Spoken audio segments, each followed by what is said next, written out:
Hello, my brothers and sisters. I am a dragon witch. I can say this with very much pride to say that I'm a dragon witch. What is a dragon witch? Well, actually, I came to find out once I was lured to magic. I wanted to do magic, but this wasn't just doing magic and coming together. I was actually interested in using it so that I can do it alongside with the dragon or to be with the dragon. That was my main goal. I wanted to use this magic and all for the dragon, for nothing else. So my biggest mistake was actually to infiltrate inside of a dragon, a witch's coven. But this witch's coven also did magic, but not the magic that I wanted. I said, when are we going to summon up dragons? No, we're not going to summon up dragons. So that was just it. So from then on, I actually I teach myself how to use it, and my dragon as well. My dragon teach me how to use it.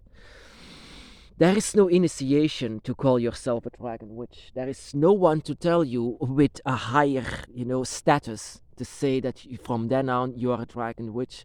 No, I don't know about these other kinds of witches, if they need initiation or something like this. But in draconic wicca, you can become a witch simply by what I call a few things that needs to be required. Of course, there are going to be things that you're going to need to become a dragon witch, not an initiation or an approval from someone, but there are going to be some things, you can't just call yourself a dragon witch simply because you're playing video games. That is not how it works. There are, like I said, 3 stages in draconic wicca. First you have the follower, then you have the wiccan, the draconic wiccan, and then you have the dragon witch. That is how it goes, but it's more than this. There are five things that I said. The first thing that is required to become a dragon witch is to believe in dragons. That is common sense, don't you think? To become a dragon witch, you really have to believe in dragons. Not that you are just liking dragons because you played Skyrim or something like this. No, really believing that the dragon is still there. This dragon is still with you. The dragon can be with you, but really believing that the dragon is here. And that is actually more difficult than you might think, because the majority of people don't believe in dragons. Even the Christians, when there are dragons inside of the Bible, they still don't believe in dragons. Because for one kind of reason, it's difficult to believe in dragons. So, but I believe in dragons very much. I can tell you, I believe in the dragon. I do much more than actually believing in the dragon. I have experienced the dragon when seeing is believing. That is what I say. I believe in dragons. I can say this with very much pride. And the second requirement to become a dragon witch or dragon wiccan, I can say both of them, to become a dragon wiccan or a dragon witch, is to feel them. Feeling the dragon. Not only believing, but also feeling the dragon. But with feeling, I don't only mean the dragon by your side, I mean the feelings that you have for the dragon. It is not empty, it's not white, but it's dark and black shaped. It is that you don't only believe it, but you feel this love for the dragon. But you feel this desire for the dragon. It's not just feeling the dragon, but the feeling the dragon inside of your heart. That is what I mean. The dragon is here in your heart, in your desire, in your mind. The dragon is within. That is what I mean with feelings.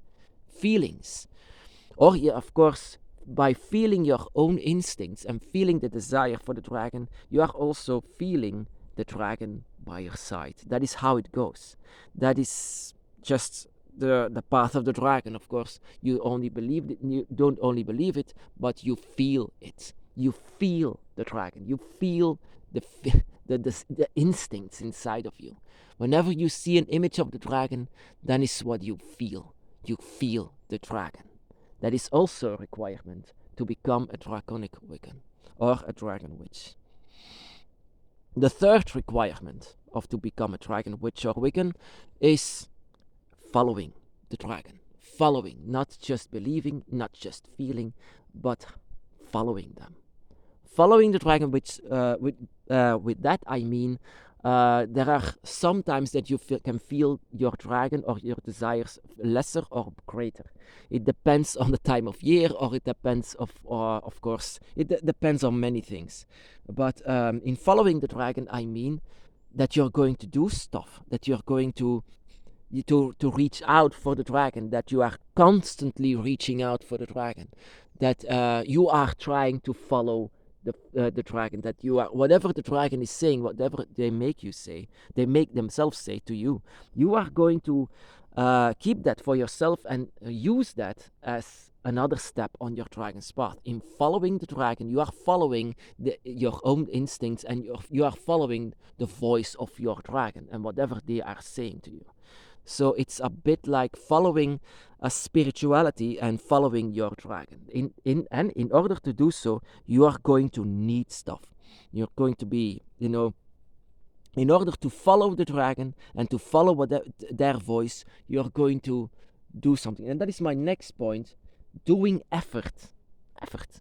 Now, that is also a requirement on draconic wicca or the dragon's path, or to call yourself a dragon witch. That is to do effort. And with effort, I mean, for example, doing witchcraft and doing stuff, inside of your mind even. Inside of your mind, you might do some little effort for your dragon. In doing effort, making a drawing, or like I said, it's effort in itself to reach out for your dragon and to follow them. In order to do so, you're going to do some magic, and you're going to do manipulation, in short. What is manipulation? That is actually dragon magic. Dragon magic is a bit required to do so. Sometimes magic happens without even doing anything. Our desire for the dragon can be enough magic so that you are opening the gates. And so doing effort, for example, I did much effort. I still do a lot of effort to this day, because I'm not interested in calling myself a witch, but I do effort. I do a lot of effort. With effort, I mean manipulation. I do manipulation all the time. I want the dragon to be here. I want to feel these feelings again. I'm following them because I have this desire for them. So I'm doing effort of doing witchcraft, of doing magic, of doing, and it's easy actually. It's easy on the dragon's path in doing magic, because like I said, sometimes magic happens without even just inside of your mind. Just inside of your mind, the effort can happen for your dragon in opening the gates of your dragon. And the fifth requirement, and that is also very important not to forget, is to take your path serious. Because I've seen a lot of people in my search for other people that they don't take anything of the dragon serious. Now, that is a big mistake actually, because if you don't take your path serious, nothing will happen. So why do you call yourself a wiccan or a witch if you don't take your path serious? It's like someone who goes to church and then they laugh all the time with the sermon.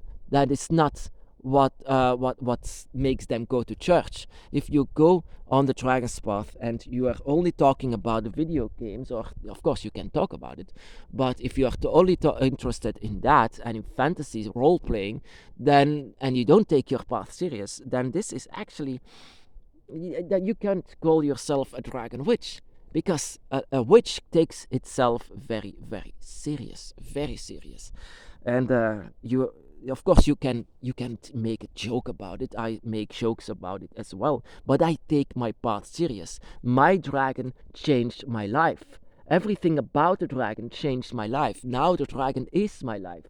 So I do a lot of effort for being with the dragon, and in doing effort, I do magic, a lot of magic. Much of manipulation that I do for my dragon. It makes me the witch of the forest, you can say. I'm the witch of this forest. Some people fear me in this forest. Yeah, that is why I am here all the time, doing magic and doing witchcraft and just meditate inside of this forest. And so, yeah, to summon it all up, What do you need to call yourself a dragon wiccan, draconic wiccan, or a dragon witch in general?